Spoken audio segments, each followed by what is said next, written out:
बच्चों, आज की क्लास का जो टॉपिक है वो है एसेक्सुअल रिप्रोडक्शन, इसके कुछ टाइप्स, ठीक है, और क्लोनिंग। ये जो टॉपिक्स हैं इस चैप्टर के लास्ट टॉपिक्स हैं। First topic is asexual reproduction, ठीक है। एसेक्सुअल रिप्रोडक्शन आप लोग को पहले ही बताया गया है कि एसेक्सुअल रिप्रोडक्शन का मीनिंग क्या है, कि एक ऐसा टाइप ऑफ रिप्रोडक्शन जिसमें कि न्यू लिविंग ऑर्गेनिजम्स फॉर्म होते हैं फ्रॉम सिंगल पेरेंट, ठीक है। इनमें गैमेट्स का इन्वॉल्वमेंट नहीं होता है, जैसे कि आप लोग को सेक्सुअल रिप्रोडक्शन के केस में बताया गया था कि सेक्सुअल रिप्रोडक्शन के केस में जो न्यू ऑर्गेनिजम्स हैं वो प्रोड्यूस होते हैं from two parents, that is male and female parent, ठीक है। और वहाँ पे गैमेट्स का फॉर्मेशन होता है, मेल पेरेंट स्पर्म प्रोड्यूस करते हैं और फीमेल पेरेंट ओवम। बट यहाँ पे एसेक्सुअल रिप्रोडक्शन के केस में ओनली सिंगल पेरेंट इन्वॉल्व होता है और यहाँ पे गैमेट्स का फॉर्मेशन नहीं होगा। जो एसेक्सुअल रिप्रोडक्शन है ये सिंपलेस्ट फॉर्म ऑफ रिप्रोडक्शन होता है, ठीक है। और ये यूनिसेलुलर ऑर्गेनिजम्स मोस्टली परफॉर्म करते हैं, दैट मीन्स जो यूनिसेलुलर ऑर्गेनिजम्स हैं उनमें ये एसेक्सुअल रिप्रोडक्शन होता है, ठीक है। जैसे कि अमीबा, हाइड्रा, पैरामीशियम।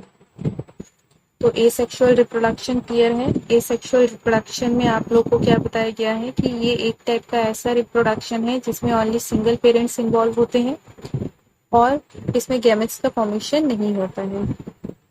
साथ ही साथ इनमें मेल और फीमेल पेरेंट्स की रिक्वायरमेंट नहीं होती है, ठीक। जो most common type of asexual reproduction है वो आज की क्लास में डिस्कस करेंगे हम, जैसे कि सबसे first is binary fission and second one is budding, ठीक है। First is binary fission. Binary fission में आपको हमेशा नाम से याद रखना है कि जो बाइनरी है, बाइनरी में बाई वर्ड है और जो बाई है, bi is related to two, that means दो, ठीक है। और फिजन का मीनिंग जब भी साइंस में ये वर्ड यूज होता है दैट इज फिजन। फिजन का मीनिंग होता है टूटना, ब्रेक डाउन होना। तो कोई भी चीज जब टू पार्ट्स में डिवाइड होती है तो उसके लिए जो हम टर्म यूज करते हैं दैट इज बाइनरी फिजन, ठीक है। तो यहाँ पे जो बेसिकली टू पार्ट्स में डिवाइड होता है वो है सेल। जब एक सेल जो पेरेंट सेल है, एक मैच्योर्ड जो सेल है वो टू डॉटर सेल्स में डिवाइड होता है, उसे हम क्या कहते हैं, उस कंप्लीट प्रोसेस को हम बोलते हैं बाइनरी फिजन। बाइनरी फिजन में जो मैं आपको एग्जांपल दे रही हूँ वो है अमीबा का, ठीक है। फॉर एग्जांपल देखिए, अमीबा में बेसिकली होता क्या है, अमीबा में सबसे पहले जो न्यूक्लियस होता है अमीबा का वो क्या करेगा, डिवाइड होता है। डिवाइड मीन्स अगर एक न्यूक्लियस, सेल में एक ही न्यूक्लियस प्रेजेंट होता है। जब अमीबा मैच्योर होगा, मैच्योर होने का मीनिंग क्या है, दैट मीन्स कि जो अमीबा का जो सेल है उसने जितना ग्रोथ करना था वो कर लिया, अब उसका काम है रिप्रोडक्शन करना, अपने पॉपुलेशन को बढ़ाना, ठीक है। तो जो अमीबा है उसका न्यूक्लियस सबसे पहले डिवाइड करेगा। डिवाइड करने के बाद दो न्यूक्लियस बनेंगे। देखो, न्यूक्लियस सिंगुलर के लिए यूज किया जाता है और जब दो न्यूक्लियस होते हैं उसके लिए न्यूक्लियाई वर्ड यूज करोगे। नेक्स्ट, कि जो न्यूक्लियस डिवाइड होगा इनटू टू, देन जो साइटोप्लाज्म होता है सेल का, सेल के अंदर जो साइटोप्लाज्म होगा वो डिवाइड होना स्टार्ट होता है और अल्टीमेटली क्या होगा, धीरे धीरे जो एक अमीबा का सेल था वो टू सेल्स में डिवाइड होता है, ठीक है। ये तो मैंने थ्योरेटिकली आप लोग को बता दिया। चलिए इसको और अच्छे से आपको समझ में आएगा। लेट्स सी इट्स फिगर, ठीक है। देखिए, ये है मैच्योर्ड अमीबा, ठीक है, मैच्योर्ड अमीबा। इसके अंदर जो सेंटर में मैंने येलो कलर से रिप्रेजेंट किया है दैट इज इट्स न्यूक्लियस, ठीक है।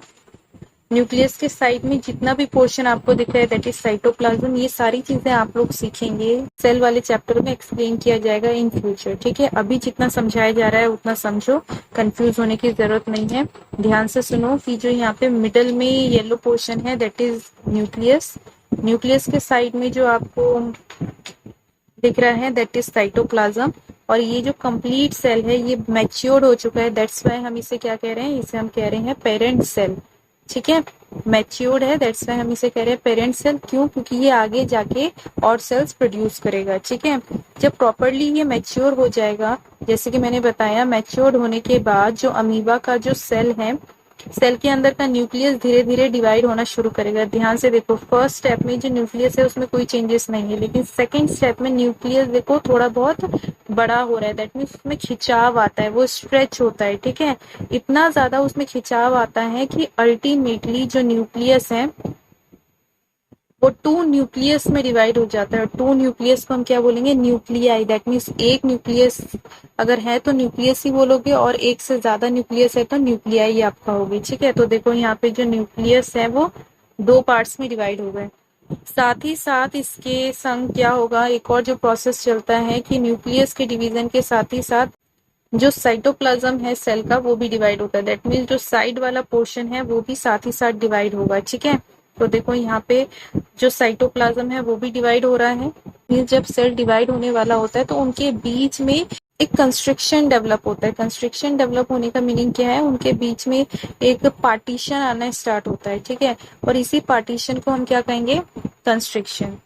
इसका मीनिंग ये है कि जब न्यूक्लियस और साइटोप्लाज्म डिवाइड होना स्टार्ट होते हैं तो धीरे धीरे पार्टीशन भी शुरू हो जाता है, एक डेप्थ बनना शुरू होता है, और उसी डेप्थ को हम क्या बोलते हैं? कंस्ट्रिक्शन, ठीक है। और ग्रेजुअली मीन्स धीरे धीरे जो ये कंप्लीट एक अमीबा का पेरेंट सेल था वो किस में डिवाइड होता है? दो सेल में डिवाइड होता है। और इन दोनों सेल को हम क्या कहते हैं? Daughter cells. कंफ्यूज नहीं होना है, डॉटर सेल्स मीन्स क्या है? जब एक सेल से दो सेल्स बनते हैं तो उसी को हम कहते हैं डॉटर सेल्स। क्लियर? तो बाइनरी फ्यूजन प्रोसेस सभी को समझ में आ गया है। बाइनरी फ्यूजन प्रोसेस आप लोग को क्या बताया गया है कि जब एक सेल, ठीक है, जब एक सेल कितने सेल्स में डिवाइड होता है? टू सेल्स में डिवाइड होता है, टू सेल्स में ब्रेक डाउन होता है, उसी कंप्लीट प्रोसेस को हम क्या कहेंगे? Binary fission. Next is budding.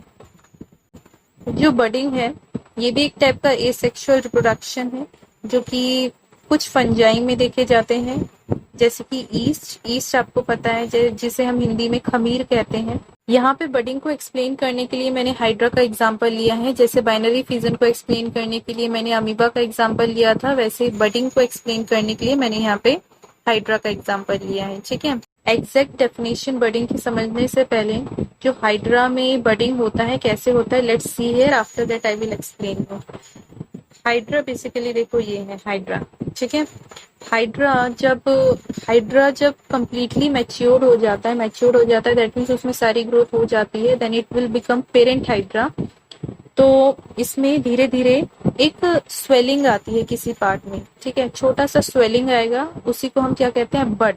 छोटा सा आउटग्रोथ, उसके बॉडी में एक छोटा सा आउटग्रोथ निकलता है, ठीक है, और उसी को हम क्या कहते हैं? बड। जैसे कि देखो सेकेंड वाले स्टेप में मैंने बताया है, जैसे देखो यहाँ पे सेकेंड वाले स्टेप में शो किया गया है, छोटा सा यहाँ पे बर्ड फॉर्म होता है, छोटी सी स्वेलिंग आती है जिसे हम आउटग्रोथ भी कह सकते हैं, ठीक है। आउटग्रोथ फॉर्म होता है हाइड्रा के बॉडी में।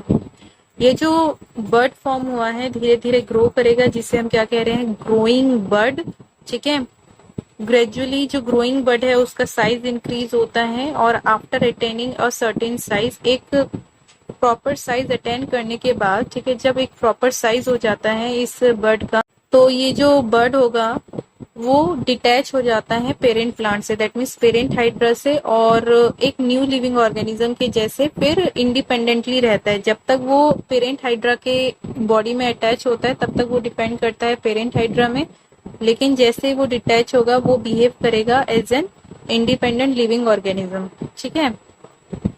तो कहने का मतलब ये है कि यहाँ पे जो मेन रिप्रोडक्शन स्टार्ट हो किस वजह से स्टार्ट हुआ? इस बर्ड के वजह से। ये बर्ड फॉर्म हुआ तभी जाके एक न्यू लिविंग ऑर्गेनिज्म फॉर्म हुआ, ठीक है। बर्ड क्या है? एक छोटा सा आउटग्रोथ, ये स्वेलिंग फॉर्म होती है हाइड्रा की बॉडी में, तो इस बर्ड की वजह से रिप्रोडक्शन हुआ, ठीक है। That's why this complete process is known as बर्डिंग।